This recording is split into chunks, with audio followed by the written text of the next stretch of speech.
It is National 529 Day, an annual event to encourage families to save for their children's college education through a 529 savings plan.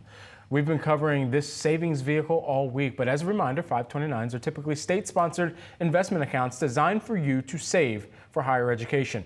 And they're powerful because your earnings grow federally tax-deferred and qualified withdrawals are tax-free. But one key question that we have is how much money should you be aiming to save?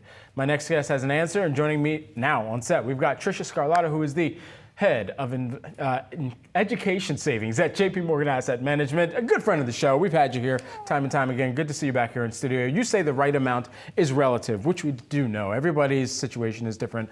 But is there a helpful kind of rule of thumb as a starting point? Yeah, I mean, I think you got to look at what your savings is and what your capacity is, right? So I think always, I would say first save for retirement, right? So that no matter what. So I think start there, at least be saving up to the amount that your company matches, because that's free money, right? So that's number one. But I think it's just starting. No, you don't necessarily need to be where ultimately is going to get you to 100% of tuition costs, but just start. Even $100 a month from when a child is born can get you 2 years of covered tuition costs. So even just as little as $100. Obviously, you go up to $500, you can almost cover the whole thing. But when you wait too long, Brad, that's when you got to be putting in $1,000, $1,500, and those numbers are really hard. And so you sent along some helpful charts as well here, and I want to show some folks these charts that show why starting as early as possible is really crucial. Explain the data behind starting saving at your child's birth versus when they're young kids. Yeah, and most people do wait. Most people delay those 6 years, as you'll see in this chart, and when you delay, every 6 years you delay is half the amount that you have in that account.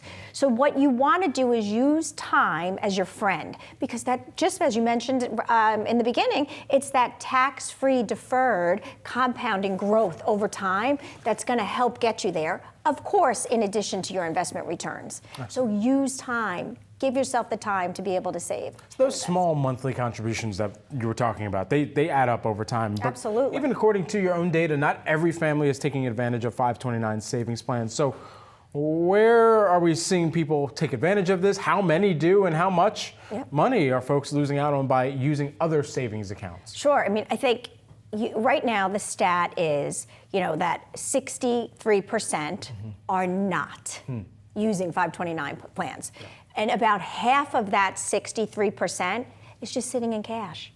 So they actually are saving for college. Sure. But what I'm telling them to do now, or what I'm telling everybody online to do, is to not just save, but plan. And a plan is understanding the costs, knowing the reality around financial aid, and not just putting money in a checking or savings account. It's investing that money and leveraging the benefits of a 529 plan.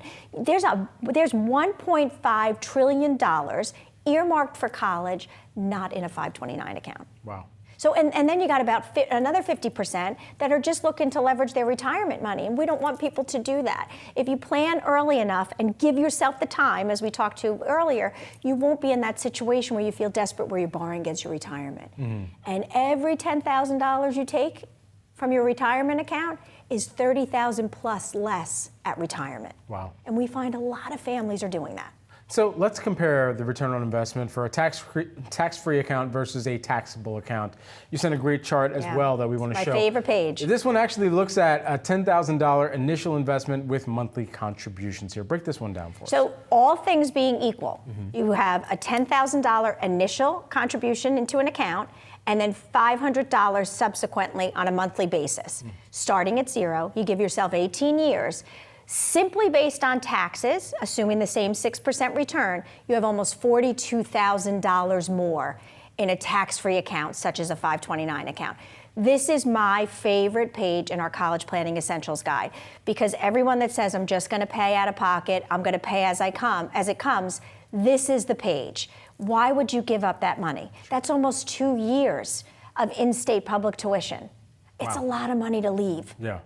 And so some Americans might be worried about what happens to all this money if their child doesn't go to college. How can the money be used if it doesn't go to the original beneficiary? Sure. I mean, first of all, we get a lot of families say, I'm not sure what my child's going to do.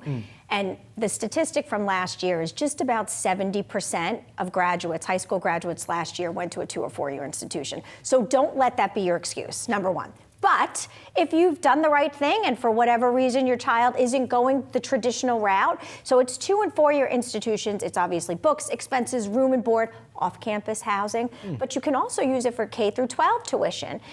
There's special needs you can use it for. If your child has special needs, you could certainly apply to that. There's also student loan. You can use it to pay for student loan up to $10,000.